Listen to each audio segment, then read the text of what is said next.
नमस्कार श्रोते हो. दीपक रेगे कथाकथन चॅनलवर तुम्हा सगळ्यांचं मनापासून स्वागत.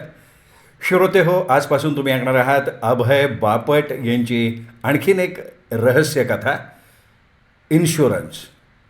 एका इन्शुरन्स एजंटच्या जीवनावर त्यांनी लढवलेल्या खटपटींवर आधारित ही रहस्यकथा आहे. ऐका, आनंद घ्या. मित्रपरिवारात, नातेवाईकात, कथाप्रेमींमध्ये ही शेअर करा आणि चॅनल सबस्क्राईब करायचं राहून गेलं असेल किंवा पहिल्यांदाच चॅनलवर आला असाल तर चॅनल प्लीज सबस्क्राईब करा. ऐकूयात अभय बापट लिखित इन्शुरन्स भाग पहिला.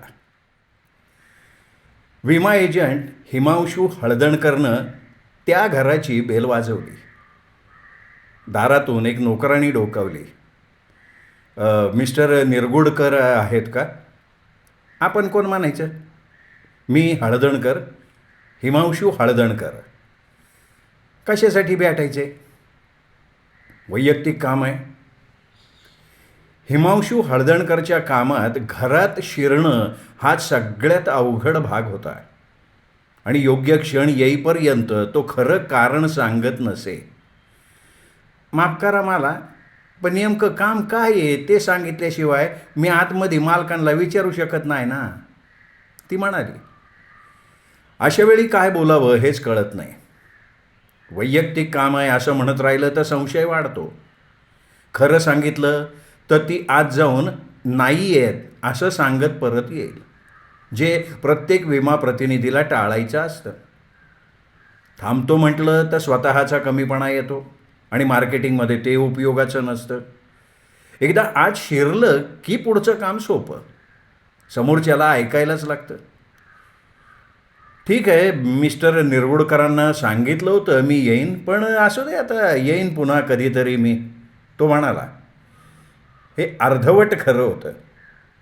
नूतनीकरणाच्या वेळी आठवण करून द्यायची सवय असते, पण वर्षभर भेट झालेली नव्हती.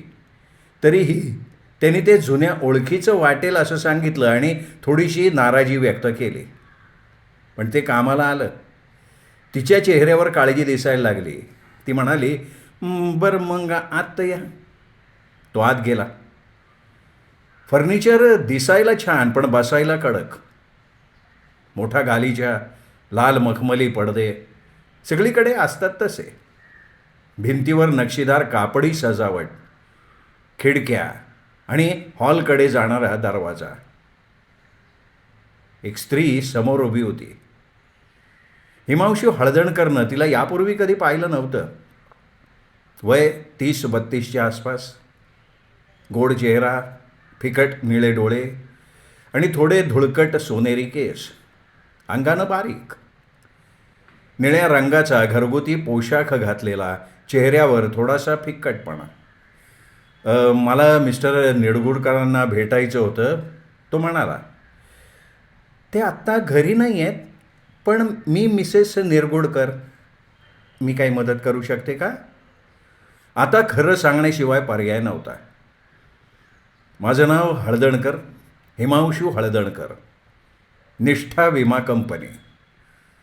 मिस्टर निरगुडकर यांची मोटार विमा पॉलिसी 1-2 आठवडे संपती आहे म्हणून आठवण करून द्यायला आलो होतो. तुम्हाला त्रास द्यायचा हेतू नव्हता, पण आपलं व्हिजिटिंग कार्ड तो तिला देत म्हणाला. काय काय समाविष्ट आहे त्याच्यात? साधारणतः सगळ्या पॉलिसीत असतं तेच. अपघातामुळे होणारी हानी, आग, चोरी आणि थर्ड पार्टी जबाबदारी. असं का? रुटीन काम आहे, पण काय आहे ना, वेळेत केलं तरच संरक्षण मिळतं. हे खरं तर माझ्या हातात नाही आहे, पण ते ऑटोमॅक्स विमा मंडळ या खाजगी कंपनीबद्दल विचार करत होते. ते सदस्य आहेत का त्या मंडळाचे? नाही, पण व्हायचं असं म्हणतायत. पण राहून जातं त्यांच्याकडनं. एकदा त्यांचा प्रतिनिधी आला होता, त्यांनी विम्याबद्दल सांगितलं त्यांना. हां, हे बघा, ऑटोमॅक्स विमा मंडळ चांगलंच आहे. सेवा चांगली, क्लेमची हाताळणी नीट करतात. काही वाईट नाही आहे त्यांच्याबद्दल, तो शांतपणे म्हणाला. दुसऱ्या स्पर्धकाबद्दल डायरेक्ट वाईट कधी बोलायचं नाही, हा त्याचा नियम. आणि तो स्वस्तही आहे. सदस्यांसाठी. हिमांशू पुढे म्हणाला. म्हणजे काय? तिने विचारलं. जर माणूस तिथे सदस्य होणार असेल तरच त्यांचा विमा आमच्यापेक्षा स्वस्त पडतो. पण फक्त विम्यासाठी सदस्य झालं तर सदस्यत्व शुल्क भरावं लागतं. ते गृहीत धरलं तर खर्च वाढतो.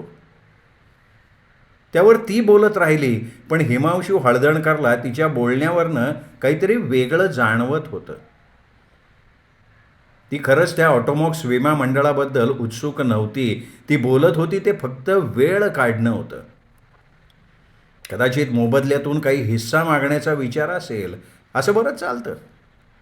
हिमांशू मनात विचार करत होता, काय उत्तर द्यायचं.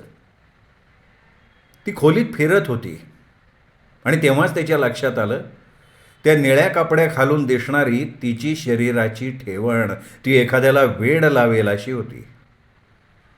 अचानक ती त्याच्याकडे वळली. तुम्ही अपघात विमा करता का? हा प्रश्न वरकरणी साधा वाटतो, पण तो साधा नसतो. इथेही नव्हता. अपघात विमा लोक स्वतःहून घेत नाहीत, तो विकावा लागतो. त्याचा प्रसार आणि प्रचारही करायला लागतो. आणि जेव्हा काहीतरी संशयास्पद प्रकार असतो तेव्हा पहिल्यांदा याचाच विचार केला जातो. कमी पैशात जास्त संरक्षण.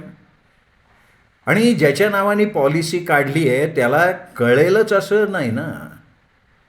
तो म्हणाला, आम्ही सगळ्या प्रकारचा विमा करतो. ती पुन्हा त्या क्लबच्या विषयावर आली.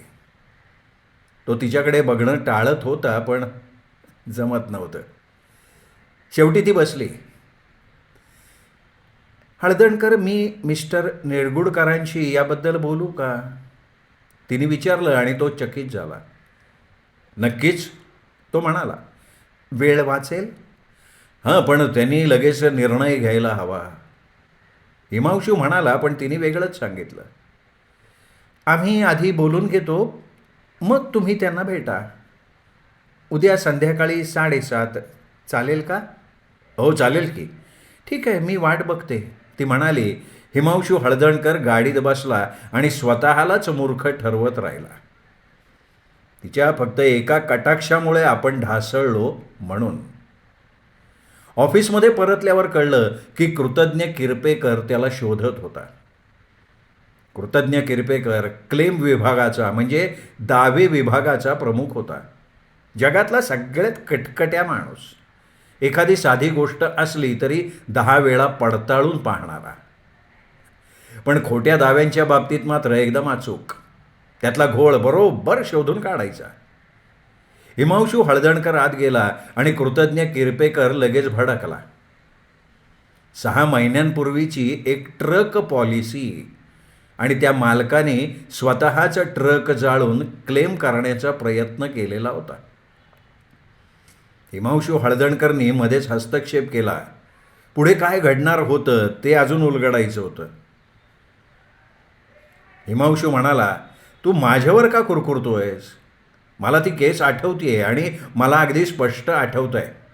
ती अर्जाची फाईल पुढे पाठवताना मी त्याला एक नोट जोडली होती की त्या माणसाची नीट चौकशी केल्याशिवाय धोका पत्करू नये असं मी स्वच्छ लिहिलेलं होतं. त्या माणसाचा चेहराच मला आवडला नव्हता. हे बघ हिमांशू, मी तुझ्यावर कुरकुरत नाही आहे. तू चौकशी करायला हवी असं म्हटलंय हे मला ठाऊक आहे. तुझी नोट इथे माझ्या टेबलवर आहे. मला तेच सांगायचं होतं तुला. या कंपनीतल्या इतर विभागांनी तुझ्यासारखा अर्धा जरी शहाणपणा दाखवला असता तर. अच्छा, असं आहे का? कृतज्ञ किरपेकरचा तोच स्वभाव. काही चांगलं बोलायचं असलं तरी आधी माणसाचा पारा चढवायचा. आणि अजून एक हिमांशू, तुझ्या नोंदीत स्पष्ट इशारा असूनही त्यांनी पॉलिसी काढली आणि तो इशारा डोळ्यांसमोर असतानाही.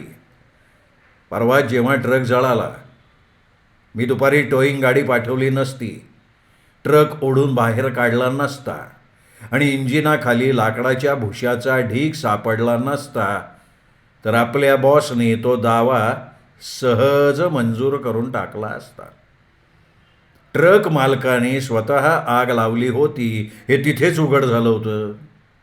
मग पकडलं का त्याला तुम्ही? हां, कबूल केलं आहे त्याने. उद्या सकाळी तो गुन्हा मान्य करतोय आणि प्रकरण संपतंय. पण मुद्दा असा आहे की तू फक्त त्याच्याकडे बघून संशय घेतलास, मग या लोकांना का नाही संशय आला? बरं ते राहू दे. तुला हे कळावं म्हणून मी सांगितलं. मी अध्यक्षांना म्हणजे नवलकरांना याबद्दल नोट पाठवतोय.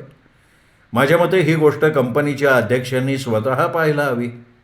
पण खरं सांगायचं तर या कंपनीच्या अध्यक्षांकडे जर थोडं जास्त आणि तो थांबला. हिमांशू हळदणकरनी त्याला पुढे बोलायला प्रवृत्त केलं नाही. कृतज्ञ किरपेकर हा कंपनीचे संस्थापक जुन्या नवलकरांच्या काळापासून असलेला माणूस. सध्याच्या तरुण नवलकरबद्दल म्हणजे त्यांच्या मुलाबद्दल त्याचं काही फारसं चांगलं मत नव्हतं. त्याच्या मते तरुण नवलकर काही नीट करत नाही आणि त्याच्या चुका सगळ्यांना अडचणीत आणू शकतात. पण हिमांशू हळदणकरला हे कळत होतं. जर कंपनी चालवणारा माणूस तोच असेल तर त्याच्याशीच व्यवहार करावे लागणार. कृतज्ञ किरपेकरच्या बोलण्यामुळे त्याच्याशी बिघाड करून घेण्यात काही अर्थ नव्हता. त्यामुळे हिमांशू हळदणकरनी त्याच्या टोमण्याकडे पूर्ण दुर्लक्ष केलं, जणू त्याला काही समजलंच नाही. तो स्वतःच्या खोलीत परत आला तेव्हा त्याची सेक्रेटरी नैना निघत होती. Good night mister Haldankar. Good night Naina. Sir, तुमच्या टेबलवर एक चिठ्ठी ठेवली आहे मी. मिसेस निरगुडकर यांचा फोन आला होता. साधारण 10 मिनिटांपूर्वी आला होता. त्यांनी सांगितलं की उद्या संध्याकाळी नूतनीकरणाच्या बाबतीत तुम्ही येणं त्यांना सोयीचं नाही आहे. कधी यायचं आहे ते त्यानंतर कळवणार आहेत. ओके नैना, थँक्स. ती निघून गेली. हिमांशू हळदणकर काही क्षण तसाच उभा राहिला, टेबलवरच्या त्या नोटकडे बघत. त्याच्या मनात एक विचार चमकून गेला. जर कधी आणि जेव्हा तो अपघात विम्याचा अर्ज त्याच्या हातात येईल तेव्हा त्यावर तो कशा प्रकारचा शेरा मारणार आहे. श्रोते हो, हा होता अभय बापट लिखित इन्शुरन्स या कादंबरीचा पहिला भाग. आता हा अपघात विमा हिमांशू हळदणकर विकणार आहे.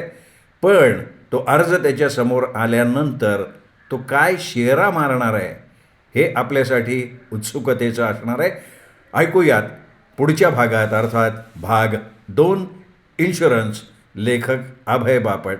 उद्या भेटूयात दीपक रेगे कथाकथन चॅनलवर. नमस्कार.